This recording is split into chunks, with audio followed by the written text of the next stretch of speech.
Welcome back to the Character Corner podcast with your hosts Chris and Deepam here, and we are here. Oh man, we are.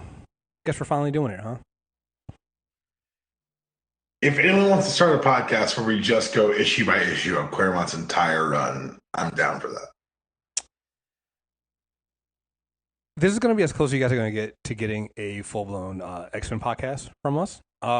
We haven't done X character in a while, and it mainly because it's just so much to talk about. But I had the brilliant, some may say foolhardy, decision to start doing Chris Claremont's X-Men run as a part of our Character Corner, and that is a lofty goal considering this is a man who had like a 17-year stretch on X-Men. Also, coupled with the fact that legitimately, like before we get started, full disclosure, we love the. I'm gonna speak for you. I love this run. Issue 98 is the first comic book I ever read. Mm-hmm. Like, yeah, yes. I want to preface all of this by just going to. You're going to hear it from a very much a fan's perspective because I fucking love Chris Claremont's X-Men run. Well, let's just put it this way: it is religious to me. If you're a fan of the X-Men, then you have to be a fan of Chris Claremont's run because everything you know that is established of the X-Men, for the most part, comes from Claremont. Just about everything that you know that's fundamental about the X-Men, Claremont probably had his hands in it. That's just a statement of the fact that the man wrote it for 17 years. But also let's just go to some of the characters he created. Rogue, Slock, Kitty Pryde, the Phoenix, the Brood, the Shi'ar Empire, the Imperial Guard, Leandra, the Shadow King, Proteus, Mr. Sinister, the Hellfire Club, Emma Frost. Like, we can go on and on. He wrote the Uncanny X-Men. Well, let's also talk about some of the biggest tropes in X-Men. Yeah, the fact that Magneto and Xavier were friends before they were enemies. That came from Claremont. The fact that Magneto survived of the Holocaust. That came from Claremont. Magneto's face turn and becoming the head of the fucking school. Mm-hmm. Claremont. All the things. Gambit. All you 90s kids who love Gambit, you're welcome. Yeah. Chris Claremont. Chris Claremont. If you're a Forge and Storm shipper, Chris Claremont. Or anything with Storm. Like, we're going to get to Storm in a minute because... Because, again... If you like Buffy the Vampire Slayer, she's based on Kitty Pryde, which means you've got to thank Chris Claremont. Reading through this, so full disclosure, and I said this when we were doing, and by the time you guys listen to this, it might already be out. But one of the things in my brilliant ideas for one of our rewatches this month, because Dark Phoenix is coming out next month, and we wanted to kind of just ram it in there about how much I don't fuck with the X-Men from Fox. We're doing a rewatch of Days of Future Past. I'm really glad you don't even call me for these anymore. You don't even ask, and I appreciate it. I would never have done that to you. Like, this is one of those ones where this is one of those ones out of everything I've done to you, this is one of the ones I was like, that would have been disgusting. We found the line, guys. We found the line. Like, I don't fuck around. No, when it comes to the X-Men, how dare there's certain things you take seriously. There is a man has to have a code, sir. A man has to have a code. If this is my code, I don't fuck with you when it comes to the X-Men. It's like, dude, I kind of wouldn't want that done to me. So I do this, so you don't have to. But no, so I'm like 30 minutes. I was rewatching as I was finishing up the Dark Phoenix saga. So for this run, so what we're gonna do here with this run, we're gonna go. Technically, even though he didn't write it, we'll start with X-Men Giant Size 1 because you kind of got to start there. But this run basically goes from, we're basically going, what I consider the entire Phoenix run, which you have to do from 94, Uncanny X-Men 94 to I believe that's Uncanny X-Men 138. And okay, so let's be very real. It's X-Men 94. They earned the Uncanny back during the run. You're right. X-Men 94 through Uncanny 138. And I'll get into why I believe that entire... Because when you break it out, people don't break out that entire run as the Phoenix Saga. There's the Phoenix Saga, then there's some other issues inside. The people say they don't really matter, but we'll make the argument, and I'm saying we, because I know Deepam will agree with me. You know me. Yeah, I know you. That and this goes into why it goes into why the movies have failed and why I know this Dark Phoenix thing can't do it right. You cannot do the proper Phoenix Saga in one movie because it wasn't one issue. It wasn't just those handful of issues. Like what's considered the Dark Phoenix Saga, I want to say, what is it? It's 129 to 138. Those 9 issues, there's so much lead up in the issues before then to get Jean to where she's at in 129 and in that arc right there. You have to have it all there. It's like you have to go from when right there at 94 when Claremont starts that run throughout the entire thing to get the full breadth of what happens and why that Phoenix arc happens there. You can't really skip anything because it's all character development. Like if there's one word, not one word, but if there's 2 words that to me that represent what Claremont means on the X-Men. To me, it's character development. It's character development. That's it. Like all the other stuff there, this is one of those. This is kind of in the thought bubble in the panel age of comics where there's thought bubbles all over the page and there's all these words. This is one of the runs though where I'm like, they earned those. Every bubble means something. Every internal monologue by a character matters. It's all there, and it's just this is an incredible run, and it's so needed. And it's all thanks to Chris Claremont. This is a man, again, Uncanny X-Men, New Mutants, Excalibur, Wolverine. We talked about him with Wolverine. Because we did the Wolverine arc. Like we've talked about a lot of this stuff already. Because we've done some of the characters. We did Kitty Pryde. We did Colossus. We did we did Emma Frost. And we did a lot of X-Men. I keep forgetting we did a lot of X-Men. We did Cyclops and Havoc. We did the Summers Brothers. We have done some X-Men, and every time we do it, we talk about Chris Claremont stuff because what he said. Shit, we brought up Chris Claremont when we were talking about Carol Danvers. Because you have to. He rescued Carol Danvers. You're welcome, Earth. Without Chris, I'll say it. Without Chris Claremont, you don't get a Captain Marvel movie. And people think that might be hyperbole. It's really not when you look at where the character was when he grabbed the character. Yeah. What they did with that, what had been done to that character before he grabbed her, and that goes into why. And I'm not going to redo the Captain Marvel thing, but for everybody who's just to go, she would just miss Marvel. It's like she would have been Captain Marvel if they had followed the plan and Chris Claremont didn't have to come and rescue her. If he didn't have to come and rescue her and they had done what they needed to do, she would have taken over the mantle of Captain Marvel, and it would have been the end of the story. That was the end of that series. That's how the series was going. That's how that series goes. That's what our arc should have been. They didn't do it. Chris Claremont had to come in and rescue Carol Danvers, and honestly, we're all better for it, But he rescued her. He did it. And I'll say this. We're going to be talking about this a lot. And I don't say this very much about, white male writers. But Chris Claremont does things with female characters in here that you don't see often. Hell, you don't see what some of the things he was doing with female characters. You don't see that in comics today. Yeah. People are saying, that's too risky or that's too far. He remains ahead of his time. He was so far ahead of his time because he introduced so many female characters and giving them agency, real agency. We'll jump into one of the first things, again, people go into why don't you like what they do with the X-Men comics and the movies and stuff like, why don't you like that? It's like perfect example of this. So you bring it up all the time. You have Jean Grey is so plain in the movies. You have no mention of one of her best friends being Storm. Not one of her best friends. That's her sister. Yeah. Like the relationship between those two is so well developed. When I reread this, when I start rereading this, when I reread this, people are like, "Why are you bringing it up, Tom? It's such a small thing." Like, you've never read the material. It's not small. It's not small. It's not small. It's not small. It's not small. Storm is a woman who is out of place in a strange world, strange culture. This is a woman who doesn't understand why you have to wear clothes. I'm dead serious. All right, we're dead serious. She does not understand why. And her friendship and bond that she forms with Jean. At one point, so let me ask you this before we even get down into this. How did you read these? 94 through 130. I haven't actually stopped reading. I know what we're going to stop talking about. I've just been reading.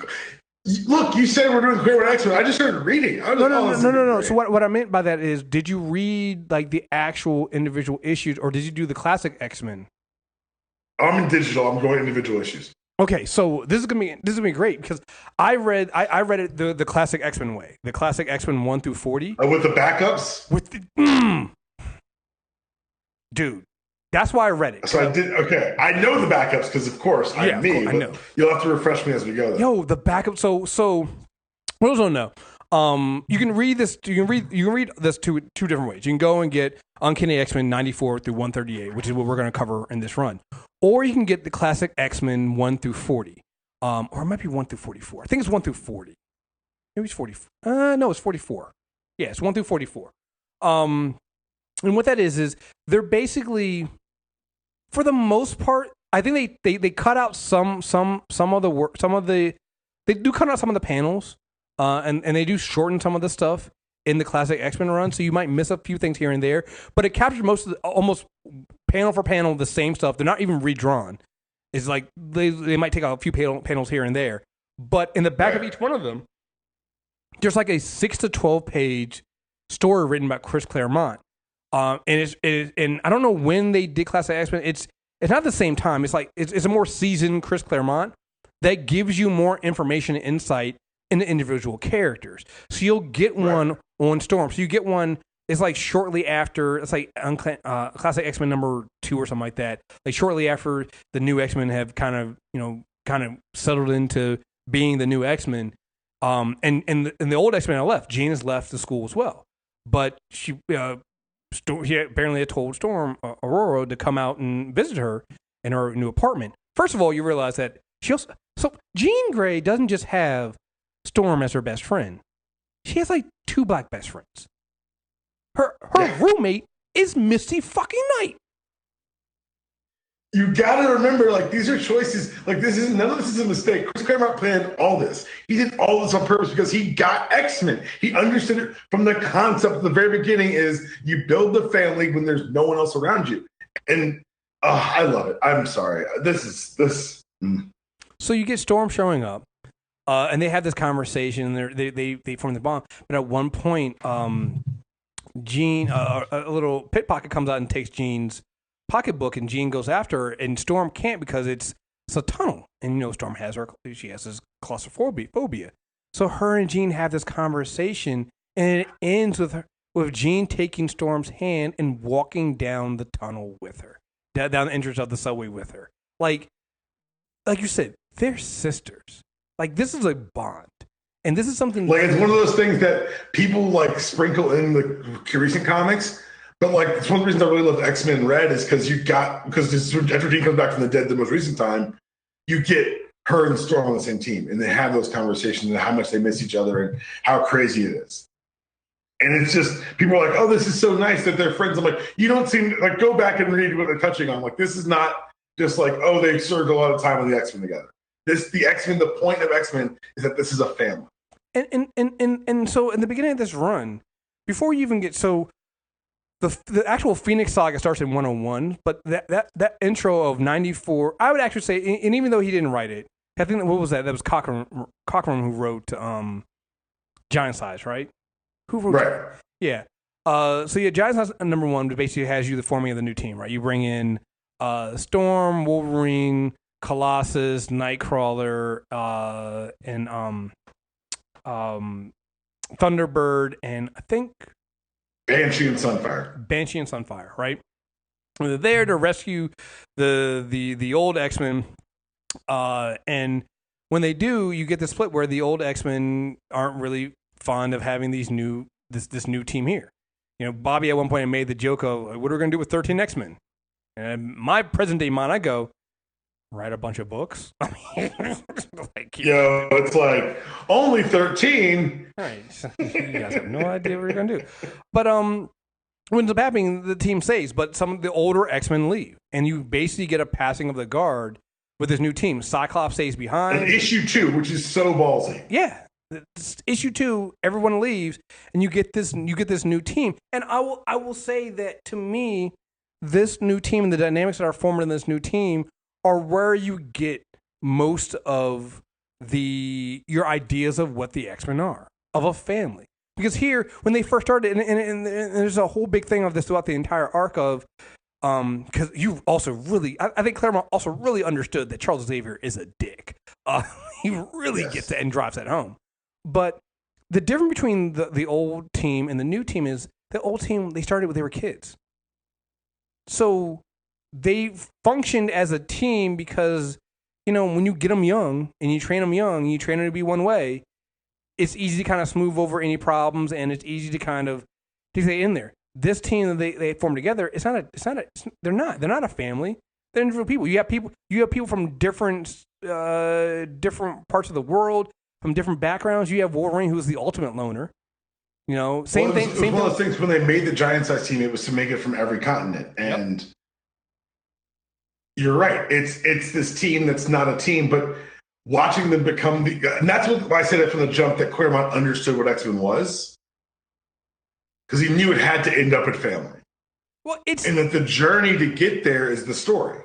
And that's the thing. It's like you break apart the family to build them back up, and that's from the ground up, which is what Claremont does. Again, you take this team of let's break up the team, break up the norm.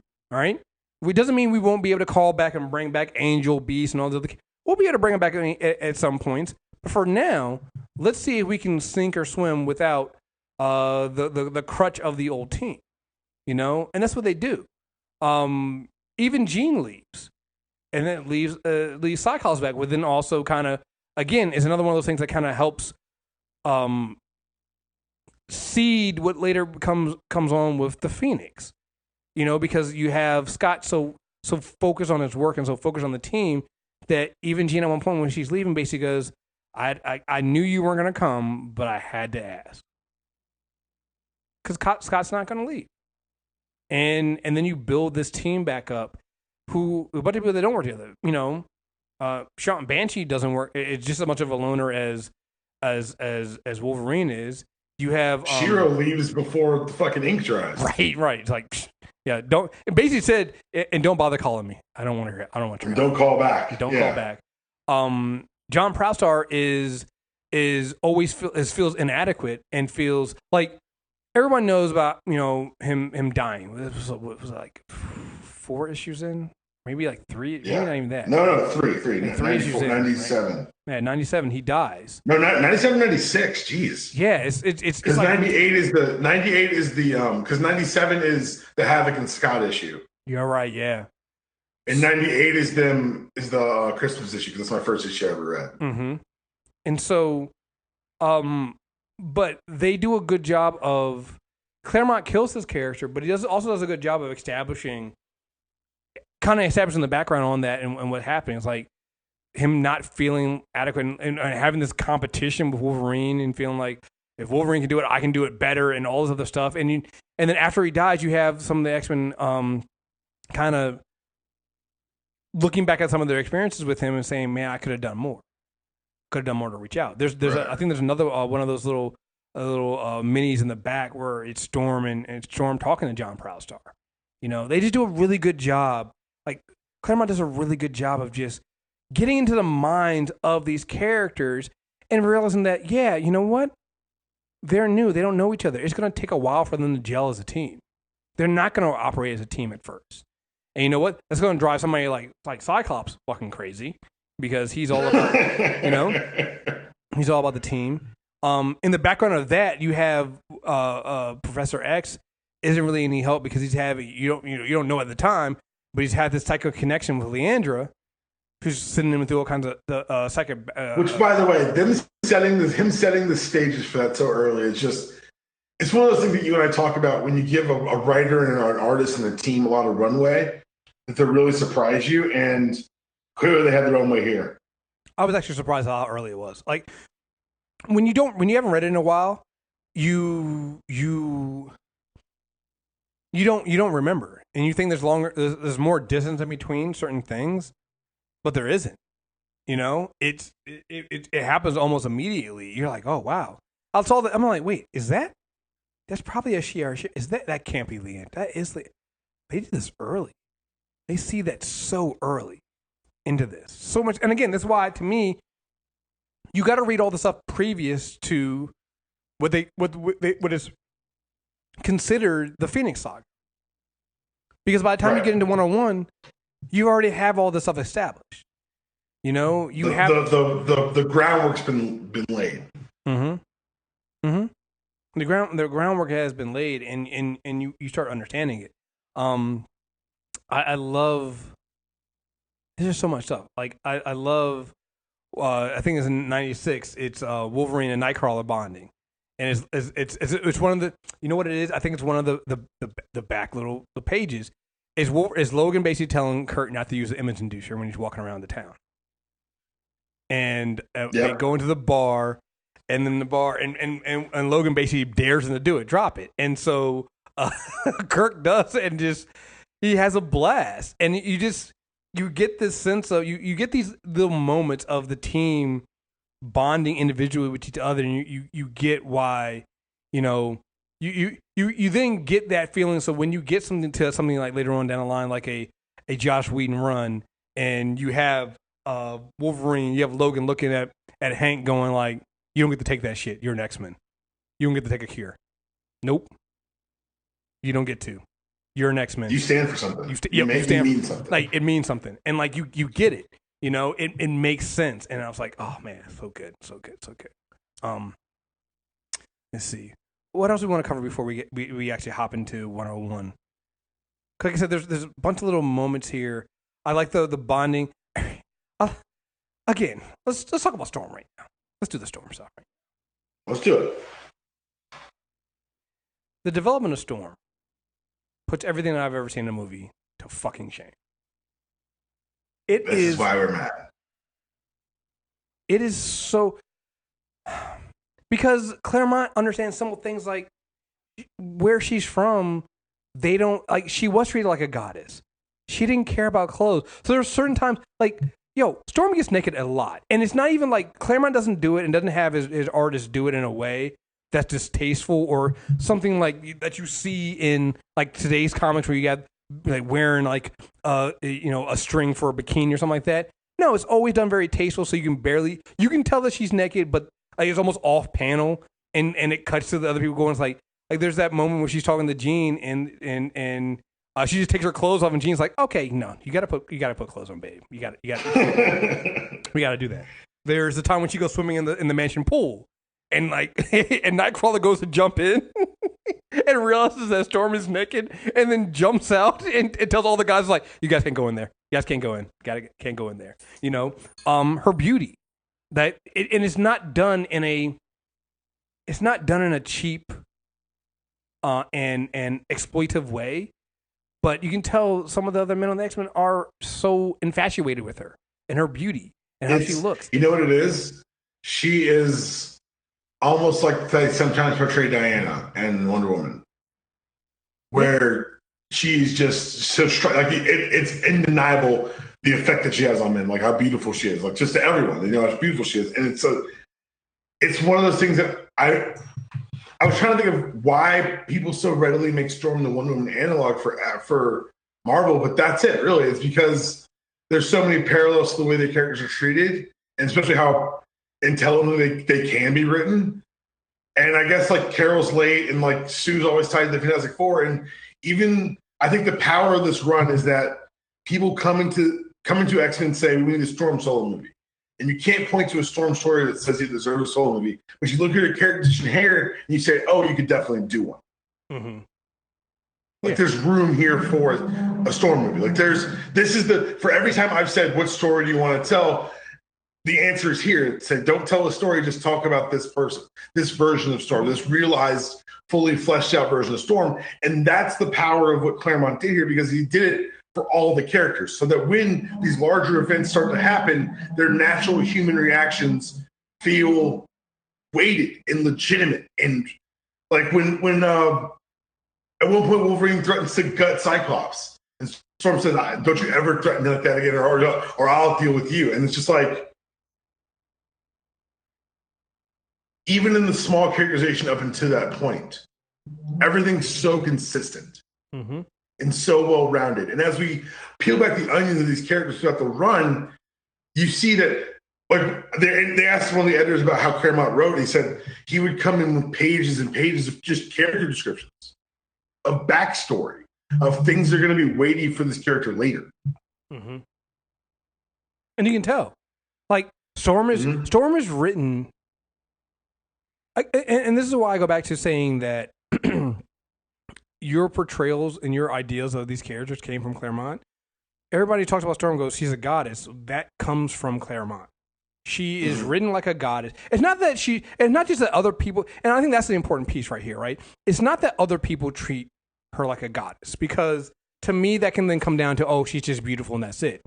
She carries herself like a goddess. She carries herself in a way where, you know, when there's, and it happens for several times, like there's a point where it's like in between the Phoenix Saga and the Dark Phoenix Saga is the one where the Alpha Flight is coming after Wolverine, and so they're in. I think is it that one or is it? Yeah, it's that one, and I think they're trying to be inconspicuous, so they have to dress up in clothes. And Storm has to put these clothes on. She's like, I'm very uncomfortable. I like wearing all these clothes. It's like, what do I need clothes for? It's like, I control the weather. It's like, I'm not going to be cold. Because somebody goes, you need to bundle up because it's cold outside. She's like, I control the weather. I'm not going to be cold. Which is a really good point. And so it's not even just it's not just that, you know, other people see her as a goddess because of what she looks like. It's like, no, she actually is, if you think about it, a goddess. She is a weather witch. She controls the weather. So yeah, putting clothes on doesn't matter to her because she doesn't feel the atmosphere around her. You know, she can be naked outside in a blizzard and it would just be, you know, like being on a beach in the Caribbean. Like she controls that shit. It doesn't matter. So to her, those things are petty. So there's so many times she'll say things. She's like, you guys have weird customs here. Because again, it comes back to this, like, you know, she's not from here. She grew up in Africa, and you get the backstory on Storm. You get the backstory on her character and about her parents dying and all that stuff. Like all that stuff comes early and often. Yeah, like they go back to that. They remind you of it a lot, and I like that because it informs her character. It informs her character. So anytime she gets trapped, you know, anytime she gets trapped or claustrophobic, that's where that comes from. That's also where her strength comes from. And it's like, so it's all there. The fact that and this plays in later on, we get Gambit and her Gambit and stuff like that. She's a thief. She was on the streets of Cairo as a thief. And so the fact that she keeps lockpicks in her tiara. She stays ready. So it's like there's a moment when they're who had them caught? Oh God, who was it? Was it God, I can't remember who it was that had them caught. Oh, it was Magneto. Magneto had them caught, and she was trying to get free, but he had left her tiara on, so she keeps bending over to reach down and get and knock her tiara off to get her lock picks in there. And at one point, they show her failing because she got her almost lock off, and she dropped it. The next point you see, like a couple pages later, you see the X-Men are free and they're all out. And what you find out is, oh, she just started it again. Because she had 3 lockpicks in there. She got the second lockpick, and she was just like, it just took me more energy and more time to do it the second time. You're like, yo, Storm's kind of badass, yo. She could, like, she can do this. Like, she's not just some frail woman that you know that just controls the weather, right? She can actually take care of herself. Again, she grew up on the streets. That's where this came from. And in a way, when you think about it, also going back to what Claremont does, Claremont pretty much establishes that the first X-Men that Charles Xavier ever really meets is technically Storm. She's the one that picked his pockets in Cairo. Mm-hmm. That's a really good point. Yeah, she predates Jean. Right. That's the start. And after that, he then meets the Shadow King. Like so, but that's the beginning of it. Like Storm is technically the first mutant that gets him the idea of creating the school and doing this stuff because this little girl picked his pockets and shit. Like, it's just, and all this stuff comes from Chris Claremont. Like, it's just such a fantastic thing to do. And it's just perfect. Perfect. Perfect. It's so wild to go back and reread it now. Like, anyone's like, I really hope someone says, "Oh, I've never heard of this. I'm going to give it a shot because they talked about it." But I'll just know that I'm jealous of you because I wish I could read this again for the first time. No, and it's good. And here's the thing: like, I don't say this more normally about stuff written in the 70s and 80s and things like that, but it's good. Like, it holds up. It holds up really well. I'm going back and I'm rereading the stuff, and I'm intrigued, and I'm like, yo, this is actually good stuff. I wish I wasn't speed reading it. I wish I was taking more time to really digest stuff I was reading, but it's good stuff. So during the Phoenix Saga, we get Stephen Lang, not that Stephen Lang, and Project Armageddon, and this is what ends up. It brings he's basically another one of those trying to eradicate the mutant kind, which again, Claremont also gets. Claremont also gets that the X-Men are constantly, protecting a world that hates them. But he also makes sure that to show you that some people can see past that. There's several times when like Kurt uses the image inducer because he was afraid of, remember, Kurt's whole thing is he almost got beat to death by, accused of murder and beat to death by a crazy mob. Mm-hmm. So he's always afraid of how people are going to react when they see him, this two-toed, demon-tailed having blue elf demon, right? But there's some, like, again, in that moment when you turn the inducer off and he's going off with Wolverine, there's some women that find him attractive and find him cute, and they're saying, he's a nice gentleman and things like that. Some people see it. There are other people that are bigoted about it. Claremont shows you that it's not all just one side. So it's not just a bunch of evil people. There are also some good people, but not in a way that makes it seem like it's equal on both sides. Like, he definitely leans towards the idea of, like, there's a lot of people that are prejudiced against the X-Men, and that's what they use about it. But he makes sure to show you that there are other people. Like, there's that one. There's the one story. So Kurt has that. There's another story in the back with Colossus where he saves this ballerina Anya, and they fall in love. Everything's fine, but he doesn't tell her that he's a mutant. One time they get attacked, he turns to Steel on, and he saves her. But she's so disgusted by him being a mutant that she never calls him again. And that plays in fact when they go to the Savage Land, and I think we read this when we did the Colossus. Like, Claremont sneakily puts in the fact that Colossus got a threesome, when he went to Savage Land. It was like, cause he got a kid. And had a kid. Right. I forgot about that. Yeah. Wolverine was even like, "Yo, I'm not gonna crepe your style, kid. You go handle it by yourself. They want you. You go do that." What are you talking about? What are you talking about, Logan? It's like, cool. You got to remember, this is a bunch of like 20-year-olds, and then like cool Uncle Logan. Yeah. Right. It's like, nah, I see where this is going. But like, so teach you how to drink. I'm gonna teach you how to live, son. I'm gonna teach you how to live. So you get both sides of that, right? You get this. You get some of them experiencing the hate. You get some of them experiencing the acceptance, and you get a little bit of both. And so, again, highly recommend the stories in the back of these classic X-Men runs because they really do inform the character and give you more details. But it also shows you that Claremont really understood the X-Men and what these things what they do. So yeah, you get Project Armageddon, which is basically going to be the eradication of all mutant kind. And this is another thing I have with, at least, actually no, I'm gonna say both times because I've seen the early 14 minutes of Dark Phoenix, and so I know how I know how Jean bonds with the Phoenix Force.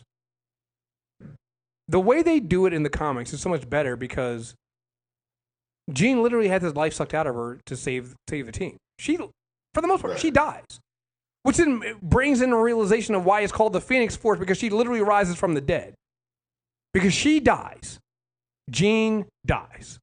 She dies trying to save the rest of the X-Men, who are trying to, who after they stop Stephen Lang and then Project Armageddon, they are they're racing towards Earth, and she saves them, and she bonds with this Phoenix Force that brings her back to life. And the reason why it's important that we say that she died is because that's what Jean feels. She died. She knows she dies. And that informs this character going forward through the rest of this arc with up to the Dark Phoenix. Her dying is part of the point. When Jean does not die, and you just bond her with the Phoenix Force, you just want to see that the flaming Phoenix, and that's all you care about, you miss the point that she died. And from this moment on, she struggles not just with the power inside of her, but also with the fact that she died. Yes. That's important. It's a very, very important piece, and it's why when you don't put it there, and then you try to recreate this stuff, it fails. It fails. You know?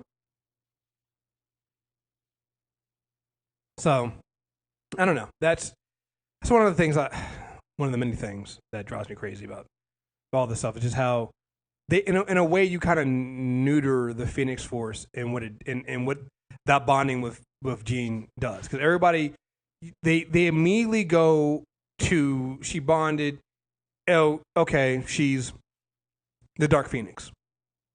They immediately go there. But the Phoenix Saga, just her becoming the Phoenix and bonding with the Phoenix, is only issues 108 to 101 to 108. The Dark Phoenix Saga starts at 129.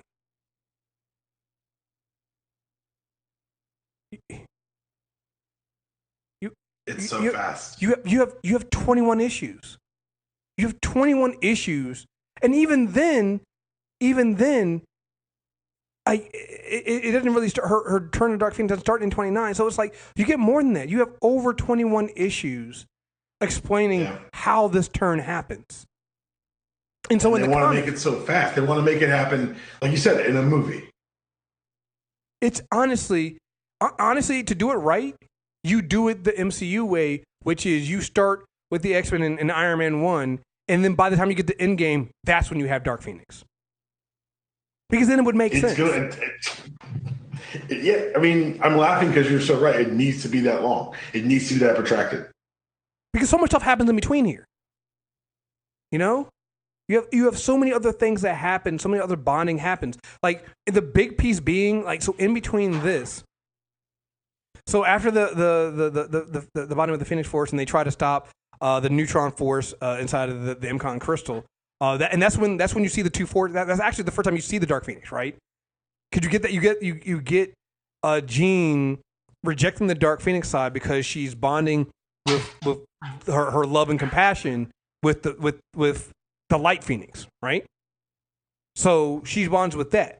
She still has the power of a god. She has all this power inside, but it's still got this dampener on it, right? At that point, where things start to slide is when they come face to face with Magneto. There's this whole thing where, and here's the other thing too. So the importance of the fact that even after she's bonded with the Phoenix Force, Jean is holding most of the power at bay is important, because that's actually how, what was it? Was it Mesmero? Or who was it that took all the X-Men and put them into the circus?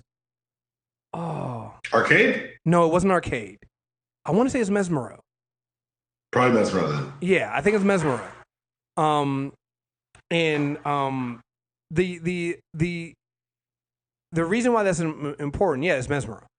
The reason why that's important is he was only able to hypnotize Jean, even though she has all this power, because Jean basically tried to turn her powers off and turn her telepathy off because it was too much. So it kind of dropped her guard.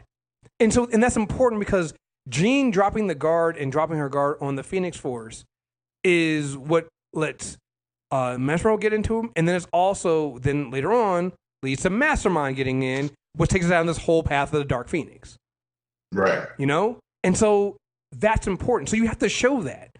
You have to show that it's, Jean struggling. Otherwise you have to lean on this crutch of this super powerful force got tricked by a bad guy twirling a mustache in the course of 1 hour. Right.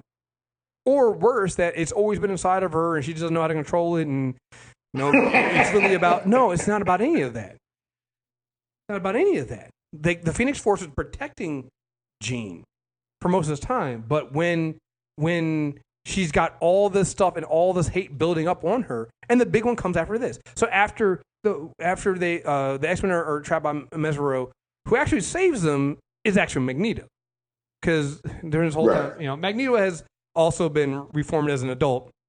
At one point, the X-Men were keeping him as a baby. Because also in the background, this whole thing is the Hellfire Club is running a long con as well. Because I forgot to mention, before all of this, the people working with Stephen Lang are also the Hellfire Club. They're all there. The Hellfire Club is off this entire thing. So when you think Hellfire Club, you think Dark Phoenix, you think, 129. I think even when they officially list on Wikipedia, the official first appearance of the Hellfire Club is 129. No. Hellfire Club is mentioned almost early on. It's mentioned way early in Claremont's run. Way early in there. Now, as villains with like maybe not the villains you know of, maybe I'd give you 129. But before then, they were operating way before then, and you see them in the background. You see them there. You see you never, because I think also 129 is technically the first appearance of Sebastian Shaw, but you have mention of Shaw before then. You have Mastermind, as I think Mastermind is the Black Knight. You have all these characters there. Later on, you get Tom Cassidy. You find that Tom Cassidy and Juggernaut are working for Eric the Red, but is also in contact with Stephen Lang and all these other, like all these things are working together, right? So, anyway, Magneto, who has been reformed as an adult, which is still a great comic book thing to say. Yeah, it really is. He attacks the X-Men inside. He's going to take down the X-Men by himself, take them to his lair that's literally under a volcano that's down in the Antarctic. And he's going to defeat the X-Men by himself. And long story short, X-Men break free as they always do. Magneto escapes, but the X-Men get split up, and they're trapped under the mountain and the magma. Beast and Jean escape one way. The rest of the X-Men escape the other way. Both sides think the other is dead, though. Oh, I forgot to mention at this point, Charles Xavier has also gone back to Leandro, is running around space with Leandra in the Shi'ar Empire. So, because it was time he had shit to. I can't make excuses for Chuck. They had this bond. You know what it is? The extra story in the back from Claremont wrote on that one. It actually does explain their bond a little bit more. It's this, if you had this soulmate you've never met because you bonded with them over this mental connection. So it kind of makes sense. This sounds like DMs getting flown out, man. It does. Well, you know what's funny about that? Then there's the backstory about how Charles felt so stupid because he's literally unremarkable in space. Like he goes to Throne World with Leandra, and he's tired of being treated like he basically tried to be treated like he treats the X-Men as a child, and so he there's this whole story that kind of has him getting over that shit and everything like that. But he just found it funny because he feels so out of place. Because it's like on Earth, Charles Xavier is the big shot, right? Charles Xavier is a leader of the X-Men. Charles Xavier can read people's mind and can do all this stuff. In space, he's just a Terran in a wheelchair. Yeah, sure, he has his power, but shit. Terran with no legs. Yeah, you're Terran with no legs. It's like, what the fuck, it's just who the fuck are you, right? But this split of Cyclops and the rest of the new X-Men off, and they end up in the Savage Land, and then Beast and Jean off, so Charles leaves because he thinks that Jean and Beast are the only X-Men left. So he's like shuts the school down. He goes off to space with Leandra, and Jean goes off to explore and find herself, leaving her open because she's dealing with the loss of love of her life, and that another thing that piles on to the other things she's already dealing with. She's gotten this power. And all this stuff is happening soon after she gets the power. She's gotten no real time to talk. She's gotten really no real time to kind of embrace this power, even understand the power that's even inside of her. It really, yeah. Right. So there's none of that there, and so that leaves herself open, and Mastermind starts working on her and using these his delusions to form this bond and this love with her, as Jason Weingart.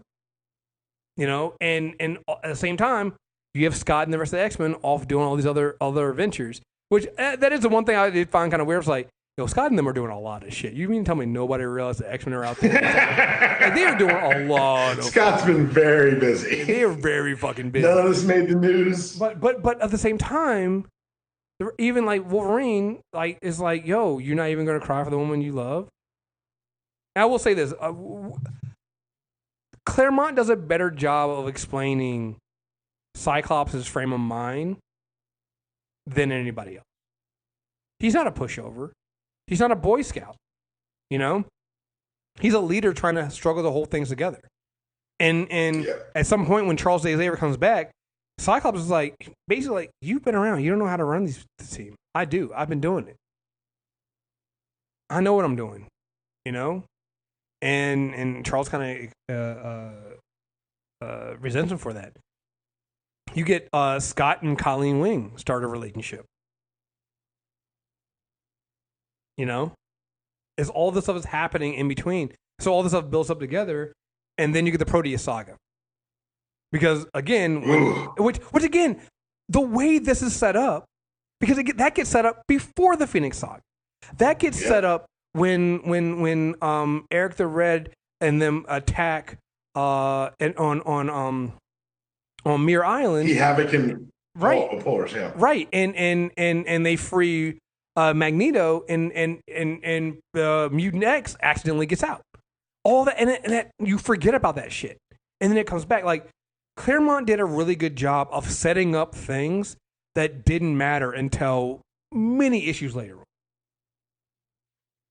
It's so they said that one of the editors said that he would when he got stuck on what was to write next, he would just go back and look at the last 20 issues and see the things he hadn't touched on yet.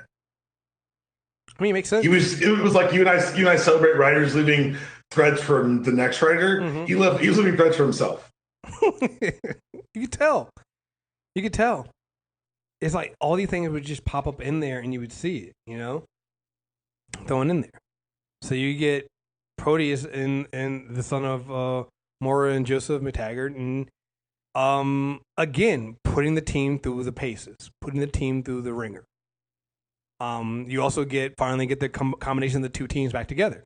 So you get Beast and then Charles Xavier, and then eventually Jean realizing that the other X-Men are alive and coming back together, you know? And it's kind of awkward because, you know, Jean has all these powers and she can tell that, you know, Scott has been with Colleen and she's mentioned, and when Scott first runs up on her, she says the name Jason, you know, like it's never good when you run up on your girl after not seeing her for a little bit and she calls you by a different name. Not a great sign. Not a good sign.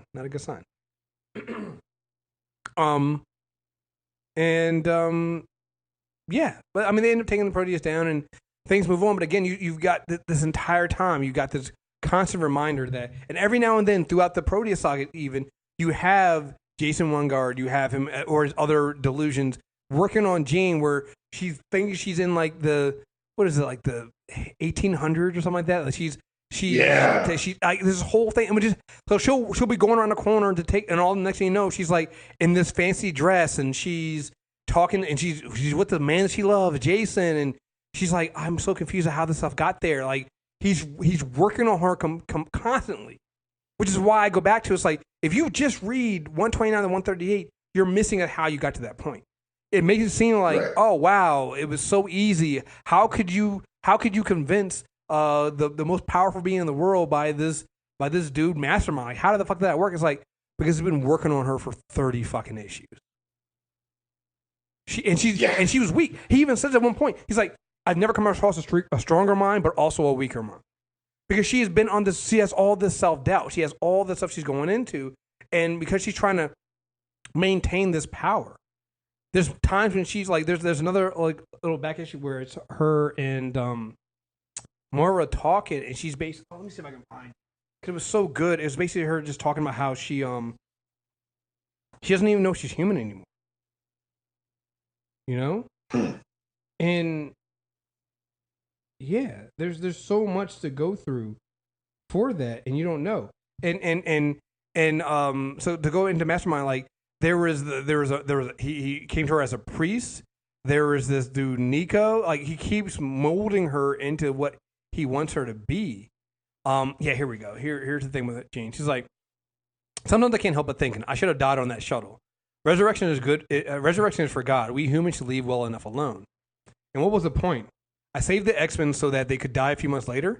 Thanks a lot. Scott used to say I was his window on the normal world with me. He could try to touch feelings. He spent a lifetime locking away to keep himself from being hurt.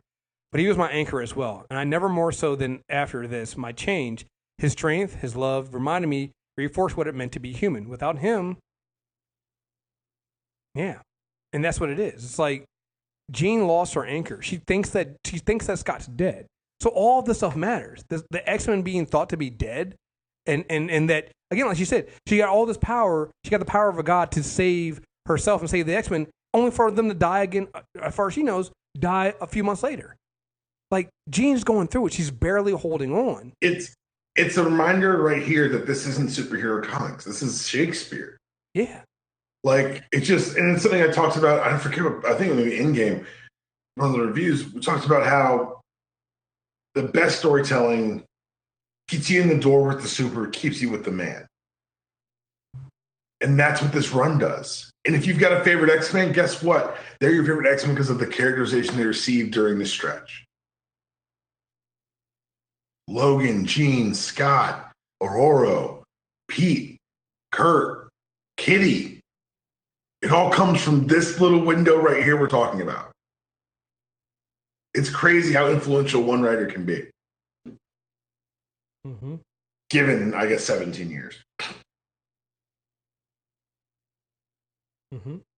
And you get Jean struggling with this because the Phoenix is giving her the powers of a god. It's giving her the powers to creation. It says at one point the Phoenix comes out and it says, But you offer, O man, what I already possess, for I am Phoenix. Now and forever the power of creation is mine. Through me the circle remains unbroken. With me comes the end that is itself and a new beginning. Mine is the fire that consumes, yet from its ashes brings forth new life. You know? And then that's Jean struggling with the fact that Phoenix says, no, that's not what I want. Phoenix is a name, nothing more. I am a human being. I am Jean Grey.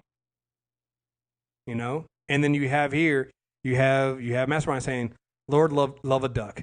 Poor darling Psyche's more fragile than I imagined. What is more good fortune than I ever hoped for, with a Jean Grey's corruption because of my total victory over the X-Men. And make no mistake, my sweet beauty, you will be mine. Sooner than you suspect, far more easily than you can dream possible, because you see in your heart and soul, you are already the Black Queen. It's just like it's a systematic takedown of Jean when she's at her most vulnerable, and none of the portrayals, live action portrayals of Jean and the Phoenix do that. It always comes down to the idea of Professor X locking away her powers and afraid of what she can become, or she's like it never gets to the fact that, you know, the power was a power for good. It was a power that's born out of love. That love got corrupted when she thought the love of her life was dead, and that she couldn't use that power to agree. So then we get into the Dark Phoenix Saga. And like I said, there's a lot of here, so we're skipping over a lot of stuff. But trust me, some of the stuff we'll probably come back to because we're going to continue talking about Claremont stuff. So we'll probably have to come back and talk about some of these other threads, some of these characters here. But like I said, it's so hard to talk about this stuff because there's so much character development for all of these characters. This isn't like, even though we're focusing on Jean here right now because it's the Phoenix Saga, so obviously you got to focus on Jean. But every character in this arc is expanded on. There's one where Colossus goes back home. You know, Ororo takes him back home for a bit, and he has to deal with the fact that he can never go back home again because the people he grew up with feel like he abandoned them in their war. Again, going back to the idea of Marvel Comics always taken from the world around you, they bring up the fact that the Russians had fought the Mujahideen, and you know his friends and family, some of them died because they were fighting. They got drafted to the war, and Peter was off on the other side of the world running around with Westerners. You get Alpha Flight coming to try to take Wolverine. bad idea, but they come and do that. It's all the stuff. Thus setting himself up for a long and very future of being the jobbers of the MCU. Right. Poor Alpha Flight. Right. I feel bad for them because it was a job they didn't want to take, but a job they had to. So, boy, so bad. But yeah, everybody gets a character development. But this is really Jean's story, right? So 129 starts, and I believe this is the first appearance of Kitty Pryde. And soon to be our eyes into the X-Men, because she's now going to be the youngest member of the X-Men going forward. Because you got to remember, at this point, and that's the difference between this team and the old team, this team weren't kids. They weren't kids. Right. And it goes back to what happens in that Joss Whedon run where Kitty tells, Emma, it's like, my first time meeting you tried to kidnap me and the X-Men. When I picture evil, I don't have to give them an abstraction. I just think of your face. Yeah. She's not wrong. It's like Emma, it's a bad first impression. A bad first impression. Also, there's a really good okay, before we get into this, there's a really good another little backstory with Emma Frost in there. It's because she's in the Hellfire Club, and they're wearing these. You see her wear the skimpy outfit she always wears, right? And Claremont actually had a good reasoning for it, because one of the girls is there. I don't know what her name was there, and she's upset. She's like, "Don't you think it's sexist that we have to wear these for these men? They glare at them." So Emma says, "But when I wear it, it cheapens them." Let me explain a few things about sexism, girl. It's all in what you use it for. The Hellfire Club reeks of desire, ambition for success, and world domination. But it's really about personal domination. My clothes are my battle armor. I dress to go to war. Looks and body are weapons on par with a man's fist. I'm going to do battle now. You may come watch as you serve drinks, but you will not see much. As with the samurai, one look tells who is a superior fighter. The best sword stays in their scabbards. Like, you get the understanding of where Emma comes from. Even if you don't agree with it, you get what Emma says. She basically uses her sex appeal to disarm the men and uses their sexism against them. And when you look at how Emma acts and the characterization of Emma going from this point on, that's a characterization that pretty much stays with it. It pretty much it's that characterization of Emma hasn't really changed. And that comes from Claremont. It just does. Yeah. So, you want to get into the Dark Phoenix? Ooh, buddy. So, if people say, comics don't have stakes or comics don't take stances, where do you stand when your friend kills a star? 5 billion people. Like, you kill one person, you're a monster. You kill 20 people, you're a serial killer. You kill 1 million people, you're a king. You kill 1 billion people, are you a goddess? And at that point, if your friend is a goddess and proved to be not exactly the benevolent one, what the fuck do we do now? Because I know that you could make some hay out of the X-Men taking her side on this one, and they're not the rightest people on the whole thing. But also, it's like, we have to say we were with her. She killed 5 billion fucking people. Because she was hungry. Bruh. Hungry for experience. Mm-hmm. So basically what happens after you get we're skipping over the Hellfire Club stuff, because we kind of covered that before. We covered that with both Kitty Pryde and with Wolverine with that, but we know what happens after that. But that experience is what the final straw that breaks Jean and breaks her down the path of Dark Phoenix. And why? Because love was used love is what the Phoenix used at first when it bonded with Jean. In this case, love is the thing that was allowed to let Jean be manipulated to hurting other people. And so that then lets in the Dark Phoenix persona that you first see back in that, I think, 108. They don't really talk too much about it. You don't really think too much about it. But you see the Dark Phoenix then. You see it. She's faced with a Light Phoenix and a Dark Phoenix. She's faced with that and that issue. And she gives in. And she's no longer Jean. And she takes off into space and she consumes a star without any kind of understanding of that the surrounding planets around it are inhabited. And if she consumes that star, it's going to kill 5 billion people. And she does. And then when a Shi'ar Imperial destroyer confronts her, she destroys them too. So now again, what do? You're the X-Men. What do you do to save Jean? She's my friend. She's not my friend. But she is. Like we said, the important thing that Claremont always understood, this is a family. Yeah, at this point, they've established the family. At this point, Jean has done the legwork. They've done the legwork. So at this point, it would like if this was the original X-Men, you'd be like, of course they're going to back her, right? Of course they're going to back her. They grew up with her. They grew up in this. Here, though, it's like the same thing. It's like Jean is the rest of the X-Men left. Cyclops stayed back, and Jean left too. But Jean came back. Jean came back and stayed integrated with the team. And even when she wasn't on the team, she reached out to Storm. She still hung out with them. She still opened her arms. It wasn't like with Bobby who got upset and turned into a little child because, the new guys were in. He felt threatened. No, Jean opened her arms. Took his room or some shit. Yeah, took his room and went home. Like Jean reached out. Jean opened her arms. Jean went out on the town and helped Storm, and they became sisters. Like she became close with people like Kurt and Colossus. And we had the whole thing with Wolverine, the whole thing with Logan. They established early on that she is attracted to Logan.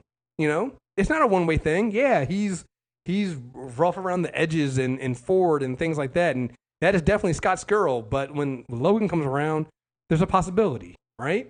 It's there. So this is not just some stranger. They back their, and they don't think about it. They agree to fight for their friend. The X-Men take on the Shi'ar in a duel, and if they survive, then Jean gets to go with them, because they say that Jean said that she was able to beat back the Phoenix and control it, and the Shi'ar are like, we don't trust you, which is the right response.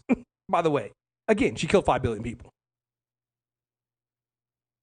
She killed 5 billion people. Just saying. I think you can let them slide. But it ends with Jean basically sacrificing herself.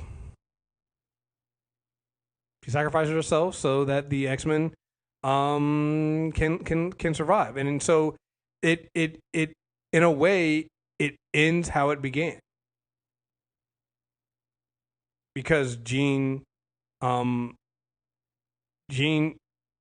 tried to say, when she first bonded with the you're right. It's a full circle thing, because it goes from, sorry, I was talking but I was on mute. Yeah.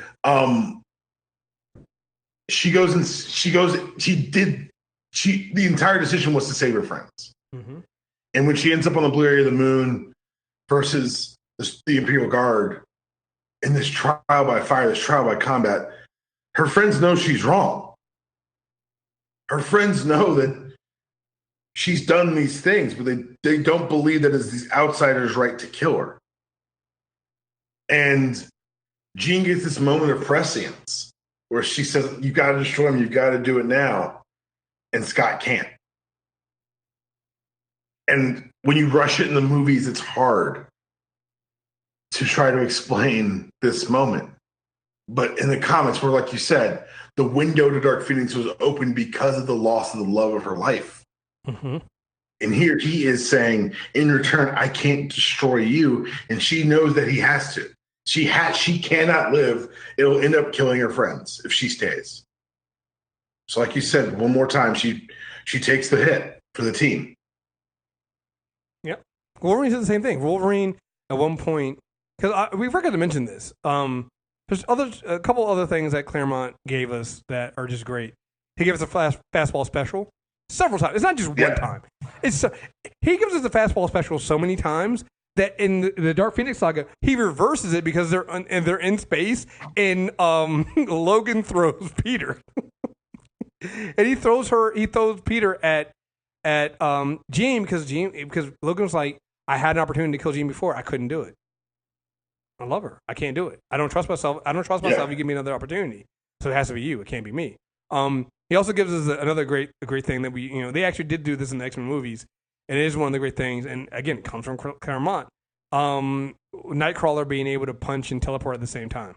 So he teleports, punches, and like taking out multiple people like by teleporting quickly in quick succession. Came from Claremont, So and in order to write this up, so he drew this up, so it was great, So, but yeah, Jean does the sacrifice play again. She does it the same the first time, and this time she does it again because that's what family does. You sacrifice for each other, and Jean does the ultimate sacrifice. So, oh boy, it's so wild how well this holds up today. Yeah. It's crazy to me. I was reading through it, going like, "This is good," and then I go, "You guys have now tried 2 movies. How did you not read this?" No one read it yet. It's right there. It's you don't make an X-Men movie around the powers. You make an X-Men movie around the people. That's crazy talk, Chris. It's so crazy because so much of the every single one of those little extra 12 issues, 12 pages that the Claremont did in the classic X-Men runs, that's what all there are. Every single one of them is breaking down the X-Men to their core and making it about the people. Every single one of them. One of them, and I know we covered this before because we read it. I want to say it's Classic X-Men 12. It's the one with Magneto, where you find out about Magneto and what happened to his family when he left, and then when he goes and there's another where his family, his child wasn't saved from the burning building, and his wife left him. Magneto left him, but then he wakes up and he finds out there's another fire and there's a woman and a child there, and he goes and saves them. He basically tells her, it's like, yo, the terror when it was Magneto that saved you, the terrorist, the mutant, tell them it was me. I saved you. I just it breaks down the character, and so you understand him so much. This is where you get that Magneto going, no, Magneto's not a bad guy. He's a bad guy, but he's supposed to you start understanding Magneto. You start understanding these characters better, right? You get it. You understand Wolverine and Logan and where he comes from and why he is the way he is. You understand why Kurt would have a problem walking around and how people look at him and feel about him. Peter, you have how Peter is and Peter's relationship with women after Anya leaves him and how he feels he's afraid of showing his true self because they might leave him. It's just all of this stuff, all of the stuff there. Ororo and you see in this, you see how she will eventually become the leader of the X-Men. You see, for sure. You see, it's. He sets up everything that comes up next in our next couple podcasts really well here, and we'll end up coming back to these books because of the seeds that are planted. Yeah. It's all seeded there because it's like you see it. You see Storm being growing into her own and taking sides and doing some things that even Scott himself wasn't doing, which is Storm starts bonding with her team members better than Scott does. Which will then come down later in line when she's going to be leading the X-Men. Well, it makes sense. It's like she took the time in to find out about them and talk to them, and bond with them. And so, yeah, man, it's oh boy, this is such a great thing, such a great run, man. And I can't believe it. I can't believe it. It still holds up. It's not just it holds up so well, particularly even with us knowing how everything ends or where the story ends up, just seeing him lay the pieces for where the story is going to go, it's really impressive. Yeah, this is long form storytelling at its best. For sure. At its best. And I'm really excited to see where we go from this and how we move on. So anything else you want to cover in this one, man? We did pretty good. We kept it under just over an hour. This is the like Claremont run itself. This is the beginning. and they're going to build from here. And when you open with the Phoenix Saga, it's pretty ballsy. Yeah. Like, he comes out, and that's really the first story he tells. Well, it's not even just pretty ballsy, but it goes back to it's pretty ballsy from Marvel to begin with. Remember, they started this with X-Men Giant Slash #1 when they completely reshuffled the entire team. Because honestly, this is the X-Men, and this is the run that gets the X-Men selling. This is what makes the X-Men the big. This is what, if you know about the X-Men, this is the run that does it. They were okay before this point, but the idea with that first team was to sell toys and to sell merchandise and to try to get international sales. Because they're selling okay, but not selling like Spider-Man. You know, how can we improve that? This is the run that does it. This is the run that gets to this point. And we get Chris Claremont, who ends up co-writing X-Men #1 in 1991. It's still like the fastest selling comic of all time. Right. And he eventually left almost immediately thereafter because of grave differences, but to get it to that point. Mm-hmm. Like, this is what we get. This is the X-Men. This is whew, boy. Yeah. I'm both excited that we started this, but I'm also afraid because that means we're committed to it, and that means we gotta keep going. I'm good for the commitment, but I'm sad because it's gonna be madder at a movie I'm not gonna watch. I'm not watching Dark Phoenix. Yeah, but I'm gonna get madder by its very existence. As you should. But again, you guys read this, you guys listen to this podcast, you will now understand a better understanding of why we hate what they've done, what Fox did with the X-Men before. And it also goes back to, honestly, I trust Marvel Studios, and I'm glad that Feige's underneath them, but I also think that I'm pretty much okay with them taking their time, because to get it right, you really need to you need to put the work in. You can't just do what Fox did, which is just grab some characters, throw them on screen, and call them the X-Men. That's not enough. Right. That's not what the X-Men are. You need the character development. You need to put the work in. You need to put the time in to make it understandable. So, yeah. Yeah, so there you guys have it. I'm frustrated all over again with these movies now. This is going to ruin those movies for real. Yes. Trust me, I just almost finished watching Days of Future Past. And hey, did you find the bad guy yet in that movie? It's Magneto. Oh. Trask? I'm saying There's no antagonist. Yeah, there isn't. That's the problem. That's one of the biggest problems with that stupid fucking movie. The bad guy's time, it's all very strange. It's all very strange. So it got made, which is very strange.